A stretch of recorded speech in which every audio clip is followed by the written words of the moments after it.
साथियों नमस्कार, मैं डॉक्टर शंकर चौधरी स्वागत करता हूं आपका राजस्थान सरकार और वेदांता की CSR इनिशिएटिव ई कक्षा में, जिसके टेक्निकल पार्टनर है मिशन ज्ञान। उम्मीद करता हूं आप सभी लोग ठीक होंगे, स्वस्थ होंगे और हमारे वीडियो आपको बहुत अच्छे लग रहे होंगे, अच्छी तरह से समझ में भी आ रहे होंगे। साथियों, जैसा कि आप स्क्रीन पर देख पा रहे हैं, आज हम आपके पाठ्य पुस्तक में निर्धारित पुस्तक जिसका नाम क्या है, क्षितिज के पाठ संख्या 1, जिसके लेखक का नाम है सूरदास जी और ये पद्य की श्रेणी में आता है। भाग संख्या 2 आज हम लोग पढ़ेंगे। प्रथम भाग के अंतर्गत हम सूरदास जी के व्यक्तित्व और कर्तृत्व पर चर्चा कर चुके हैं। ये आपके सर का नाम है। आगे बढ़े चलिएगा। सूरसागर के भ्रमर गीत प्रसंग से चारों के चारों पद लिए गए हैं। मतलब बात साफ है, सूरदास जी के मुख्य रूप से 3 ग्रंथ है, जिनमें से पहला ग्रंथ है सूरसागर, दूसरे ग्रंथ का नाम है इनका सूरसारावली और तीसरा जो ग्रंथ है उसका नाम है साहित्य लहरी। ठीक है, ये चारों के चारों पद इनके सूरसागर ग्रंथ से लिए गए हैं। सूरसागर ग्रंथ के अंतर्गत एक महत्वपूर्ण प्रसंग है जिसका नाम है भ्रमर गीत। भ्रमर गीत प्रसंग की शुरुआत करने वाले हिंदी साहित्य में पहले लेखक और कवि अगर हम कह सकते हैं तो वे थे सूरदास जी। प्रश्न ये उठता है कि भ्रमर गीत होता क्या है, तो भगवान कृष्ण गोपियों को समझाने के लिए जब अपने बाल सखा उद्धव जी को भेजते हैं और जैसे उद्धव जी गोपियों के पास पहुंच जाते हैं तो उसी दरमियान वहां एक भ्रमर यानी भोरा आकर बैठ जाता है। तो गोपियां अपनी बात सीधे तौर पर उद्धव जी से न कहकर वो भंवरे को माध्यम बनाकर फिर उद्धव जी तक पहुंचाती है। तो ये घटना हिंदी साहित्य में भ्रमर गीत प्रसंग के नाम से विख्यात हो गई। ठीक है, भ्रमर गीत प्रसंग से लिए गए प्रस्तावित पहले पद में रसिक शिरोमणि किसको कहा जाता है, भगवान कृष्ण को, और राधिका यानी राधा जी के प्रथम मिलन का वर्णन है। मतलब राधा और भगवान कृष्ण पहली बार कैसे मिले उसी का वर्णन है। अपरिचय की दीवार कर्षण की पहले समाप्त होती है, यानी बातचीत करने की जो प्रक्रिया है वो सबसे पहले भगवान कृष्ण करते हैं। और आपको पता है भगवान कृष्ण तो अपने आप में रसिक थे और रसिक व्यक्ति हर किसी नारी है उससे बात करना बहुत उनको अच्छा लगता है। वो उसकी शुरुआत कहने का मतलब अपनी तरफ से वो कर देते हैं। राधिका बहुत चतुराई से कृष्ण की खूबियां और कमियों को ब्याज स्तुति में कह जाती है। ब्याज स्तुति होती क्या है, देखिएगा ये शब्द क्या है ये भी मैं आपको बता देता हूँ। ब्याज भी आप कह सकते हैं और व्याज भी कह सकते हैं। व्याज तत्सम होता है, ब्याज तद्भव है और ब्याज क्या पढ़ रहे हैं हम लोग, स्तुति। ब्याज स्तुति के अंतर्गत ब्याज का मतलब होता है निंदा और स्तुति का मतलब होता है प्रशंसा। तो ये ब्याज स्तुति अपने आप में एक अलंकार है। ठीक है, और इस अलंकार में पहले निंदा की जाती है और निंदा के बहाने फिर प्रशंसा हो जाती है। जैसे निंदा कैसे की जाती है कि शंकर सर पढ़ाते तो बहुत अच्छा है।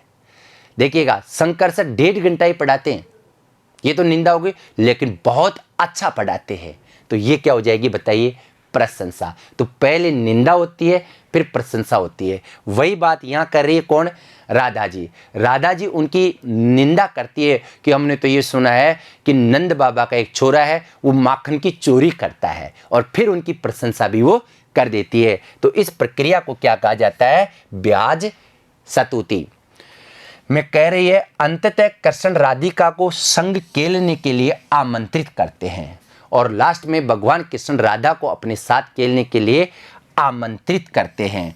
प्रश्न ये उठता है कि साहब ये आमंत्रित 2 शब्द होते हैं, एक होता है आमंत्रण और एक शब्द होता है निमंत्रण। फिर दोनों में क्या अंतर होता है, तो देखिएगा अंग्रेजी में तो दोनों इनविटेशन होते हैं, आमंत्रण होते हैं, लेकिन अंग्रेजी में अलग बात है, हिंदी की बात अलग है। आमंत्रण में क्या होता है, वह बुलावा जिसमें व्यक्ति आता है, बातचीत करता है और वापस चले जाता है। वह मंत्रण, मंत्रण का मतलब बुलावा जिसमें व्यक्ति घर पे आता है, खाना खाता है और फिर वापस चले जाता है। तो जिसमें खाने पीने की व्यवस्था हो वो तो निमंत्रण होता है, और जिसमें खाने पीने की व्यवस्था नहीं हो, केवल तालियां बजाने की व्यवस्था हो, वो सिर्फ क्या कहलाता है? आमंत्रण कहलाता है। इसलिए जैसे जिमने की बात आती है तो वहाँ उन जो अपने को निमंत्रण पत्र देते हैं उन पर निमंत्रण शब्द ही लिखा होता है, उन पर आमंत्रण शब्द का कहीं भी उल्लेख नहीं होता। शेष 3 पदों में उद्धव और गोपियों के संवाद है। प्रथम पद में तो राधा और कृष्ण के मिलन का वर्णन है, और जो अंतिम 3 पद है इसमें उद्धव और गोपियों के संवाद है। इसे भ्रमर गीत के रूप में जाना जाता है। भ्रमर गीत हिंदी साहित्य में अनुपम यानी बहुत अनोखी है। मतलब भ्रमर गीत प्रसंग अपने आप में सूरदास जी की यश और कीर्ति का आधार भी माना जाता है। उद्धव निर्गुण ब्रह्मा के प्रवक्ता के रूप में गोकुल आते हैं। किनके पास में? गोकुल गोपियों के पास में आते हैं, किंतु कृष्ण के संमोहन में डूबी गोपियों के विचार सुनकर उद्धव जी ने प्लस उत्तर निरुत्तर हो जाते हैं। गोपिकाओं के उपालंब, उपालंब का मतलब होता है व्यंग्य। जी हाँ, गोपिकाओं के उपालंब यानी व्यंग्य, विदग्धता और करुणा से भर जाते हैं। गोपियों के व्यंग्य बाणों से उद्धव का हृदय भी छलनी हो जाता है। गोपियाँ इतने खतरनाक तरीके से व्यंग्य करती है कि उद्धव जी को भी लगता है कि हाँ मैं गलत हूँ, हाँ श्री कृष्ण गलत है और गोपियाँ एकदम सही है। और वे स्वयं कृष्ण में हो जाते हैं, भगवान कृष्ण के रंग में डूब जाते हैं। आस्था के समकक्ष यानी सामने उद्धव के सिद्धांत फीके पड़ जाते हैं, और प्रस्तावित समस्त पद गेय है। इनको आप गा सकते हैं, जितने भी पद है सारे के सारे पद क्या है? गेय हैं। ठीक है, गेय का मतलब गाए जाने योग्य, जिसको हम गा सकते हैं। तो गाए जाने योग्य पद जितने भी होंगे वो गेय हो जाएंगे। ठीक है, चलिए अब पहला पद है हमारा, भूजत श्याम कौन तो गोरी, कहाँ रहती काकी है बेटी, देखी नहीं कबू ब्रज खोरी, काहे को हम ब्रज तन आवती, खेलत रहती आपनी पोरी, सुनत रहती स्त्रवननी नंद डोटा, करत फिरत माकन ददी चोरी, तुम्हारो कहा चोरी हमले ये, खेलन चलो संग मिली जोरी, सूरदास प्रभु रसिक शिरोमणि, बातनी बुरई राधी बोरी। मतलब बात साफ है, कौन किससे क्या कह रहा है ये तो मैं चर्चा बाद में करूंगा। पहले आप एक बार कठिन शब्दार्थ जान लीजिएगा। गोरी शब्द किसके लिए आया? तो गोरी शब्द आया युवती, और युवती यहां कौन हो जाएगी? राधा जी। खोरी शब्द का प्रयोग हुआ गली, जैसे गांव में गलियां होती है ना, वो गली। पोरी का मतलब होता बरामदा, जिसको राजस्थानी भाषा में कहते हैं पोड़, कहते हैं ना पोड़ में सो रहा है। स्त्रवननी यानी कानों से। नंद डोटा का मतलब होता पुत्र, और डोटा का मतलब राजस्थानी में बोलते हैं छोरा, नंद बाबा का छोरा। दधी का मतलब दही। मिली जोरी जोड़ी बनाकर, मिली जोरी जोड़ी बनाकर। रसिक शिरोमणि, रस पूर्ण बातों बहुत चतुर, जो रसपूर्ण बातें करने में बहुत चतुर होता है। बुरई बैकाली, राजी कर लिया। भोरी यानी भोली, सीधी सादी, या राजस्थानी भाषा में अपन बोलते हैं ना बोरी है, तो एकदम बोरी का मतलब भोली बाड़ी राधा को अपनी तरफ वो आकर्षित कर लेते हैं और उनको खेलने के लिए तैयार कर लेते हैं। आइए एक बार मैं इसका शब्दार्थ और भावार्थ को बता देता हूँ। भूजत श्याम, श्याम यानी श्री कृष्ण, रंग के काले थे। भूजत श्याम, श्री कृष्ण पूछते हैं कौन तू गोरी, हे गोरी, हे युवती, तू यानी आप कौन हो, कौन है आप, कहाँ रहती, आप कहाँ रहती हो।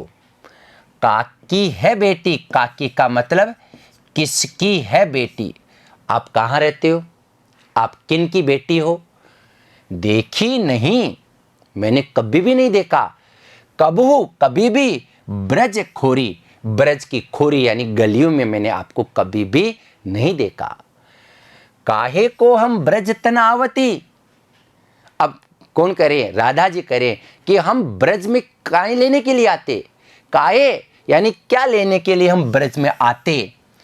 खेलत रहती आपनी पोरी, मैं तो खेलती रहती हूँ। आपनी यानी खुद की, पोरी का मतलब बरामदा।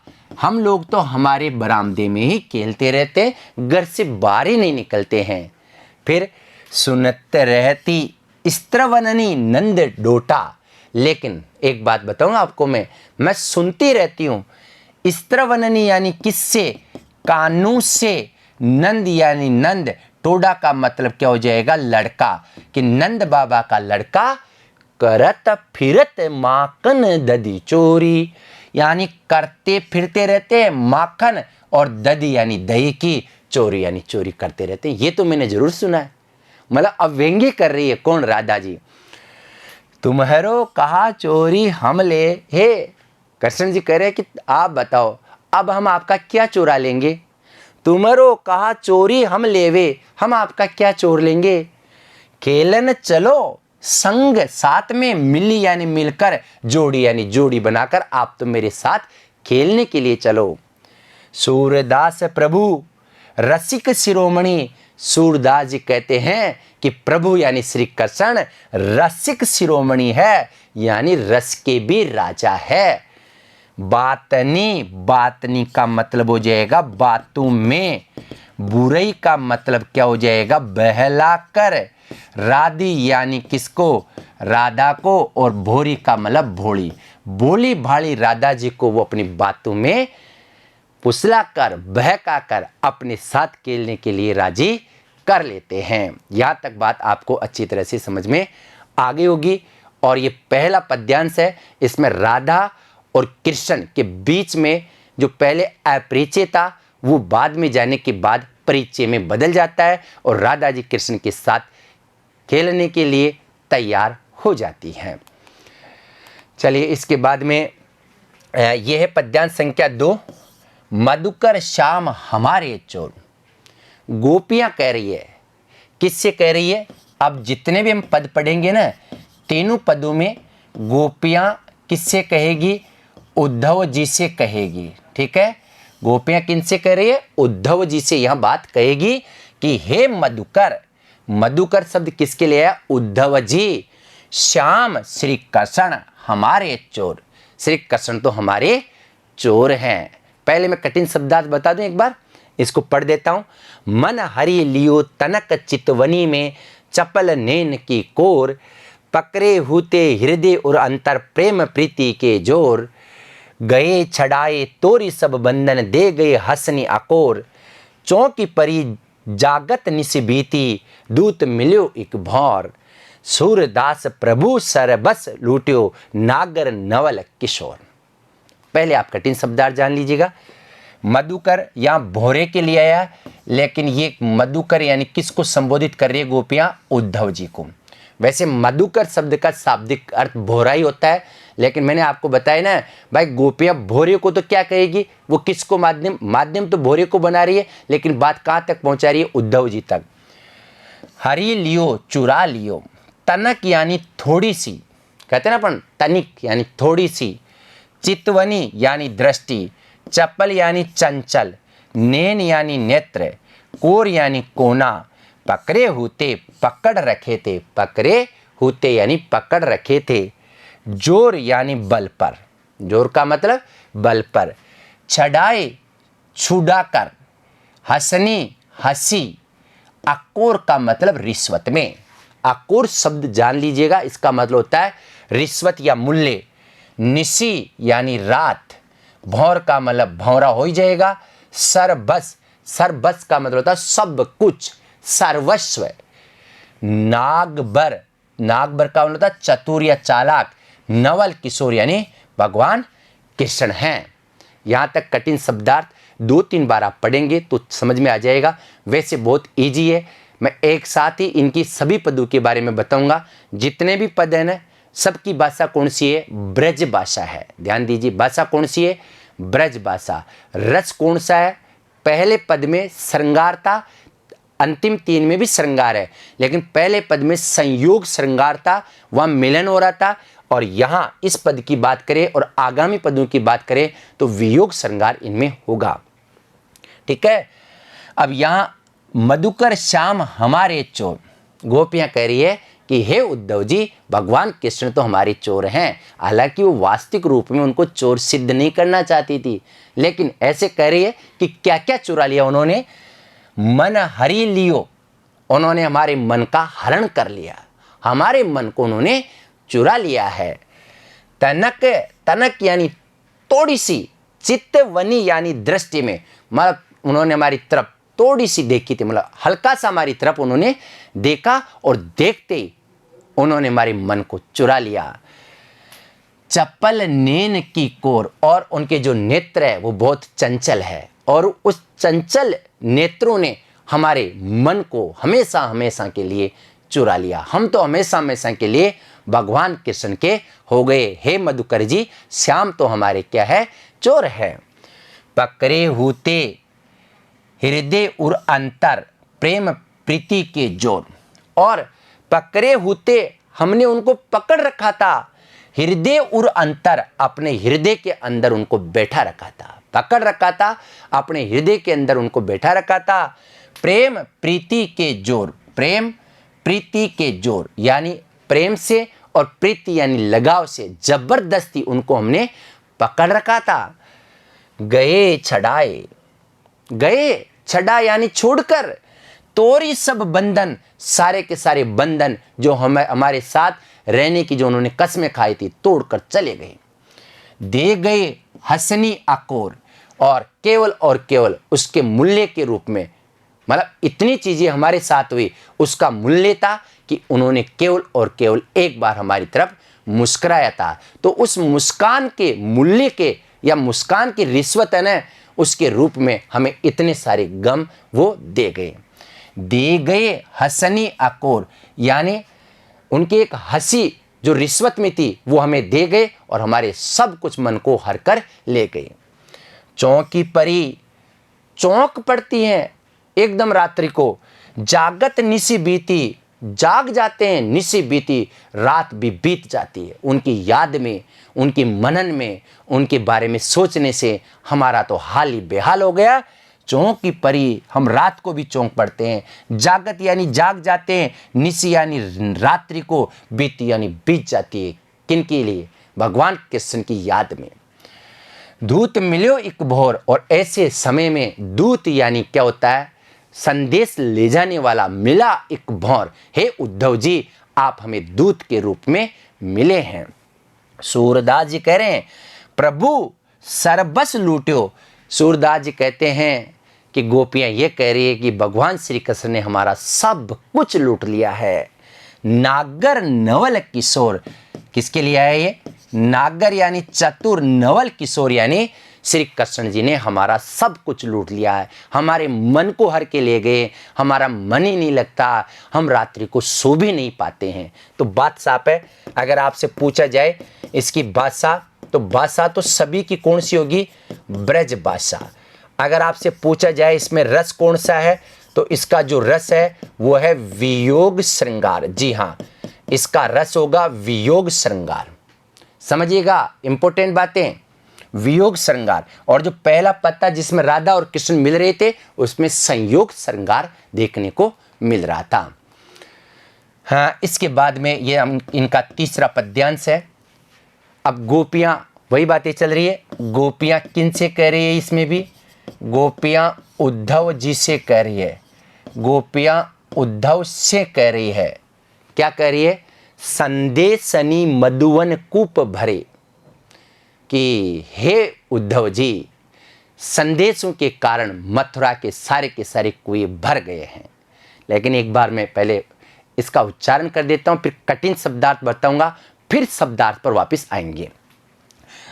अपने तो पटवत नहीं मोहन, हमरे फिरी न फिरी, जीते पथिक पटये मधुवन को, बहुरी न शोध करे, के वे श्याम सिकाए प्रबोधे, के कहू बीच मरे, कागद गरे मेघ मसी खूटी, सर दव लागी जारे, सेवक सूर लिखन को आंदो, पलक कपाट अरे।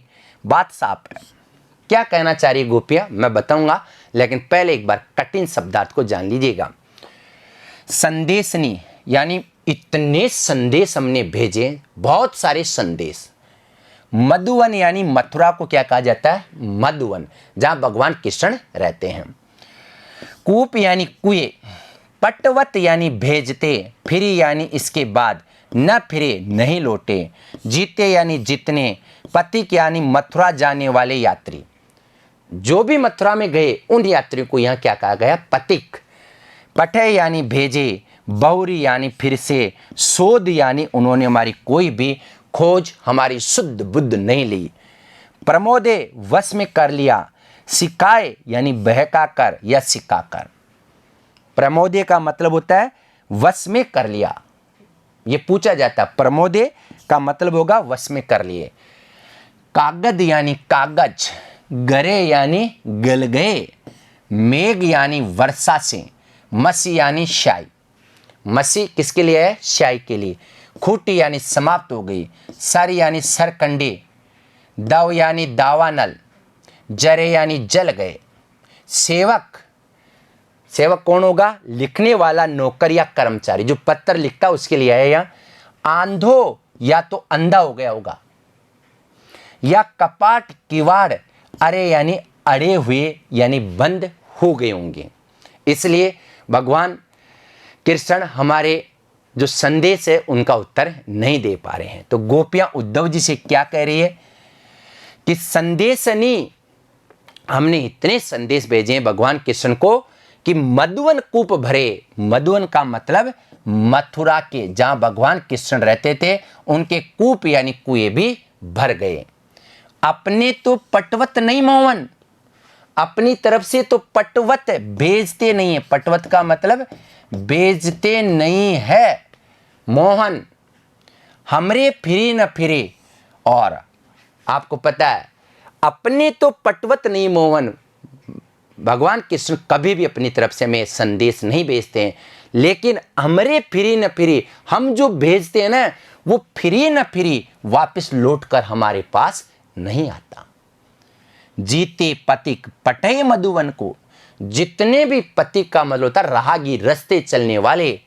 पटे यानी गए, मधुवन यानी मथुरा को, जितने भी राहगीर मथुरा को गए हैं, बहुरी न शोध करे, फिर वापस लौट कर ही नहीं आए, वो शुद्ध बुद्धि भूल गए। के वे श्याम सिकाए प्रमोदे, या तो के वे श्याम यानी श्री कृष्ण ने सिकाए प्रमोदे यानी वश में कर लिया, या तो हो सकता है कि भगवान कृष्ण ने उनको अपने चुंगल में फंसा लिया, अपने प्रमोदे का मतलब वश में कर लिया। के को बीच मेरे, या ये भी हो सकता है, व्यंग्य कर रही गोपियां कि उद्धव जी ये भी हो सकता है कि वो रास्ते में भी मर गए होंगे। कागद गरे मेघ, कागद हो सकता है कि कागद गरे मेघ, बरसात या बादलों की वजह से सारे के सारे कागद गरे यानी गड़ गए होंगे, ये भी हो सकता है, इसलिए हमारे संदेशों का जवाब नहीं आता होगा। मसी खूंटी, या हो सकता है शाय खूंटी का मतलब समाप्त हो गई होगी, पेन की स्याही खत्म हो गई होगी, ये भी हो सकता है। सर दव लागी जा रहे, या हो सकता है सर का मतलब होता है कलम, दव यानी जंगल में आग लग गई होगी, इसलिए जंगल में आग लग गई तो फिर कलम बनाने के लिए नहीं बची होगी। दव का मतलब होता है दावा अग्नि, और दावा अग्नि क्या होती है आपको पता होना चाहिए। जंगल में लगने वाली दावा अग्नि, जंगल में लगने वाली आग क्या होती है? दावा अग्नि। और आपको पता है जठराग्नि, जठर यानी पेट में लगने वाली आग या भूख को क्या कहते हैं? जठराग्नि। और इसी प्रकार बड़वाग्नि, बड़वा अग्नि क्या होती है? समुद्र में लगने वाली आग बड़वा अग्नि होती है। यहाँ बात कौन सी अग्नि की बात करें? दावा अग्नि की। सेवक सूर लिखन को आंदो, या ये भी हो सकता है कि सेवक यानी उनके कर्मचारी, सूर यानी सूरदास जी के लिखन को आंदो, लिखने वाले अंधे हो गए होंगे, जो हमें पत्र भेजना चाह रहे हैं, हमें संदेश भेजना चाह रहे हैं, वो हो सकता है कि वो कर्मचारी अंधे हो गए होंगे। पलक कपाट अरे, और हो सकता है, ये भी हो सकता है कि उनके पलक कपाट यानी किवाड़ों के रूप में बंदी हो गई होंगी। नहीं तो भगवान कृष्ण तो ऐसे नहीं थे। जबकि व्यंग्य कर रही गोपियाँ, उनको पता था कि भगवान कृष्ण का मन नहीं है, फिर भी वो व्यंग्य कर रही है। समझ में आ गई? भावार्थ ये, गोपियाँ मथुरा में स्थित श्री कृष्ण को अपने द्वारा भिजवाए गए संदेशों का उत्तर न मिलने पर चुटीले व्यंग्य बाण चला रही है। इसके बाद नंबर 4 और अंतिम है ये, उदो मन माने की बात। डाक चुहारा छाड़ी अमृत फल, विष कीरा विष खात। ज्यों चकोर को देई कपूर को तजी अंगार अघात। मधुप करत घरी फोरी काट में, बंदत कमल के पात। ज्यों पतंग हित जानी आपनो दीपक सो लपटात। सूरदास जाको मन जासो, सोई ताही सुहात। कौन कह रही है? यहां भी बात वही है, गोपियां कह रही है। किन से कह रही है आपको पता है? गोपियां कह रही है उद्धव जी से। ये कहां से लिया गया पद है? सूरदास जी का जो ग्रंथ है सूर सागर। सूर सागर के कौन से प्रसंग से हैं ये भ्रमर गीत प्रसंग से हैं। इसकी भाषा की बात करें तो भाषा कौन सी है? ब्रज भाषा है। सारे की सारी भाषा थी वो ब्रज भाषा मानी जाती है। आगे बात समझ में। रस कौन सा है? रस है वियोग श्रृंगार। लीजिएगा पूरी की पूरी बातें में ये आप विशेष में लिख सकते हैं। जब आप व्याख्या करेंगे ना तब लिख सकते हैं। हाँ, अब पहले इसके कठिन शब्दार्थ आप जान लीजिएगा। उद्धव किसके लिए आया? उद्धव जी के लिए। और उद्धव जी कौन थे? कृष्ण के मित्र, जो गोपियों को समझाने के लिए आए थे। मान माने मन को अच्छा लगना। दाक का मतलब होता अंगूर। छुहारा का मतलब एक प्रकार का मेवा। विष का मतलब जहर। विष कीड़ा का मतलब एक ऐसा कीड़ा जो विष खाता है, जहर खाता है। चकोर का मतलब एक पक्षी जिसका अंगारे खाना प्रिय माना जाता है, उसे क्या कहा जाता है? चकोर। फोरी यानी छेद करके। काट का मतलब लकड़ी। पात का मतलब होता बंधन या कमल के फूल। पतंग का मतलब होता दीपक के पास मंडराने वाला। एक कीड़ा होता है ना, उसको बोलते पतंगा। यहाँ क्या बताया गया? उसको पतंग। लपटात यानी लिपटता है। सोई का मतलब वही। सुहात यानी सुहाता है, प्रिय लगता है। वही अच्छा लगता है, वही प्रिय लगता है। कठिन शब्दार्थ आप जान लीजिएगा। उदो मन माने की बात। जब उद्धव जी गोपियों को समझा रहे हैं कि कृष्ण से क्या मतलब है, आप तो योग मार्ग अपनाओ, आप तो निर्गुण ब्रह्मा की उपासना करो, प्रेम में कुछ भी नहीं रखा। तो गोपियां क्या कर रही है कि हे उद्धव जी, मन मानने की बात। ये तो मन के मानने की बात है। हमारा मन तो कृष्ण में, आप करियो निर्गुण भक्ति अपनाओ, योग मार्ग अपनाओ, ये संभव नहीं है। दाक का मतलब होता है अंगूर। और छुआरा का मतलब होता है मेवा। छोड़ के अमृत फल यानी अंगूर, छुआरे जैसे अमृत फलों को छोड़कर विष कीड़ा, विष यानी जहर का कीड़ा, विष खात यानी जहर को ही खाता है। वो कीड़ा न तो अंगूर को खाता है, न छुआरे को खाता है, और न अमृत फलों को खाता है, बल्कि वो किसको खाता है? विष का कीड़ा केवल जहर को ही खाता है। बात साफ है। ज्यों चकोर को देई कपूर को। ज्यों यानी जैसे चकोर जानते हैं? चकवा पक्षी को।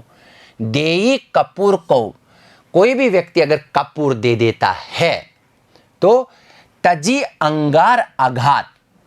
तो तजी उसको छोड़कर, उस कपूर को छोड़कर अंगार यानी आग के अंगारे, आघात यानी वो खाता है। इसका मतलब है चकोर पक्षी को यदि क्या दे दिया जाए, कपूर दे दिया जाए, तो उसको छोड़ दे देता है और वो सिर्फ क्या खाता है? अंगारे को ही खाता है। जबकि अंगारे खाने से नुकसान है, वो कैसे खाता होगा? लेकिन गोपियां करे कि उधो मन माने की बात। ये तो मन के मानने की बात है।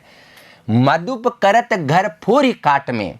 मधुप यानी भोरा करता है घर फोड़कर, काट यानी लकड़ी में।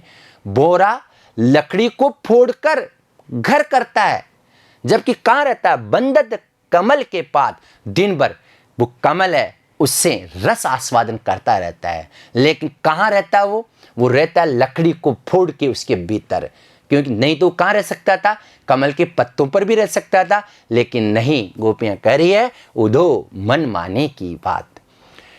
जो पतंग हित प्रताप जानी अपनो, देखिएगा, जो पतंग हित जानी आपनो, कि जिस प्रकार पतंगा, जानते हो ना, दीपक जलता है उसके पास आकर मंडरा लेते हैं, ठीक उसी प्रकार पतंग हित जानी आपनो, कि पतंगा होता है ना जो जानवर, वो अपना हित, अपनी भलाई जानकर दीपक सो लपटात, दीपक सो लपटात, यानी दीपक के पास आकर वो लिपट जाते हैं और मर भी जाते हैं, अपने प्राणों को न्योछावर कर देते हैं। लेकिन आपको पता है उधो मन माने की बात, ये तो मन के मानने की बात है। जबकि उनको पता है कि अगर हम इस लाइट के, इस दीपक के आसपास जाएंगे तो मरेंगे, लेकिन फिर भी वो उसके पास जाकर लिपटते हैं। सूरदास जांखो मन जासो, सूरदास जी कह रहे हैं कि जिनका मन जिस पर लगता है सोई ताई स्वाद, वही उसको अच्छा लगता है। मतलब सूरदास जी कह रहे हैं कि जिसका मन जिसमें लग जाता है वही उसको अच्छा लगता है। मुझे उम्मीद है ये चारों के चारों पद आपको बहुत अच्छी तरह से समझ में आ गए होंगे, और यदि नहीं भी आए तो आप वीडियो को बार बार पढ़िएगा। आज के लिए इतना ही, धन्यवाद, नमस्कार।